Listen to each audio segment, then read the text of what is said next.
সম্মানিত ভিউয়ার্স, সালামু আলাইকুম। কেমন আছেন সবাই? আজকে মূলত আপনাদের সাথে ভয়ংকর একটা অভিজ্ঞতা শেয়ার করার জন্য এসেছি।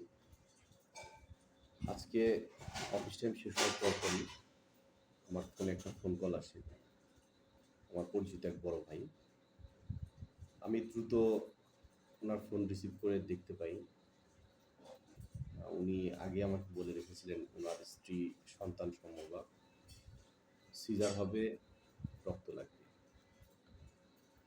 আমি আর দেরি না করে দ্রুত মুক্তাগাছা থেকে ময়মনসিংহ পপুলার হসপিটালের দিকে রওনা হই।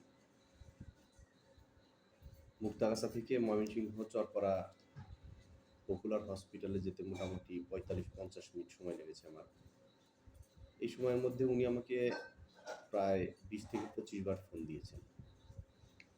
যাই হোক, প্রচণ্ড বৃষ্টি ছিল আজকে, সবাই জানেন। বৃষ্টির মধ্যে আমি যাই, উনি আমাকে রিসিভ করে নেন। যার পরে রেস্ট করে আমি রক্ত দিই ১ ব্যাগ।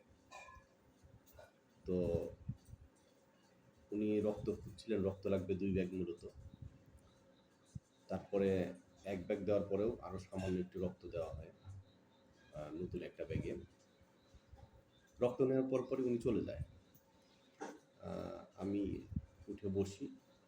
বসার পরে মূলত প্রবলেমটা শুরু হয়, কারণ সারাদিন আমি অনেক পরিশ্রম করেছি আজকে। কাজের একটু প্রেশার ছিল। আমার হঠাৎ মাথা ঘোরা শুরু হয়। তারপর আসলে মূলত আমি আর কিছু বলতে পারি না। যখন আমি নিজেকে হসপিটালের বেডে আবিষ্কার করি, তখন আমার পাশে একজন ওয়ার্ড বয় ছিলেন। ওনার সাথে কথা বলে আমার বন্ধু সরোয়ার, ও মূলত সেনাবাহিনীতে জব করে, ওকে ফোন দিই। ও এসে আমাকে নিয়ে যায়। এর মাঝে আমি ওয়ার্ড বয়কে জিজ্ঞাসা করেছিলাম যে উনি এসেছিলেন কিনা। বলে না, উনি আসলে আসেননি।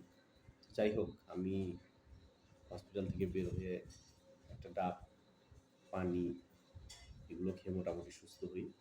পরে সরোয়ার মূলত আমাকে মুক্তাগাছা পৌঁছে দিয়ে যায়। কৃতজ্ঞতা জানাচ্ছি বন্ধু সরোয়ার, ও সেনাবাহিনীতে জব করে, ময়মনসিংহ ক্যান্টনমেন্টে আছে ও সৈনিক পদে।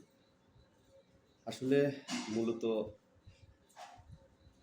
দুঃখ এটাই যে আসলে আমি যার উপকার করতে গেছি সে বেচারা আমার কোনো খোঁজখবর নেয়নি। এখন অবধি আমি বাসায় আমার একটা ফোন দিয়ে খোঁজ নেওয়ার চেষ্টা করেনি বা প্রয়োজন বোধ করেনি আমি ভালো আছি বা ভালোভাবে বাসায় পৌঁছেছি কিনা।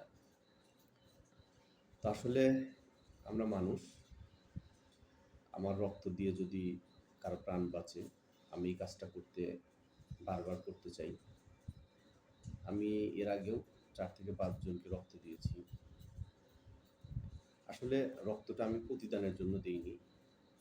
আমার মানে এটা শেয়ার করার উদ্দেশ্য হচ্ছে, অনেক সময় আমাদের ছাত্র ভাইয়েরা আছে বা যারা বেকার যুবক আছে, তারাও কিন্তু মূলত এই রক্ত ডোনেটটা বেশি করে থাকে।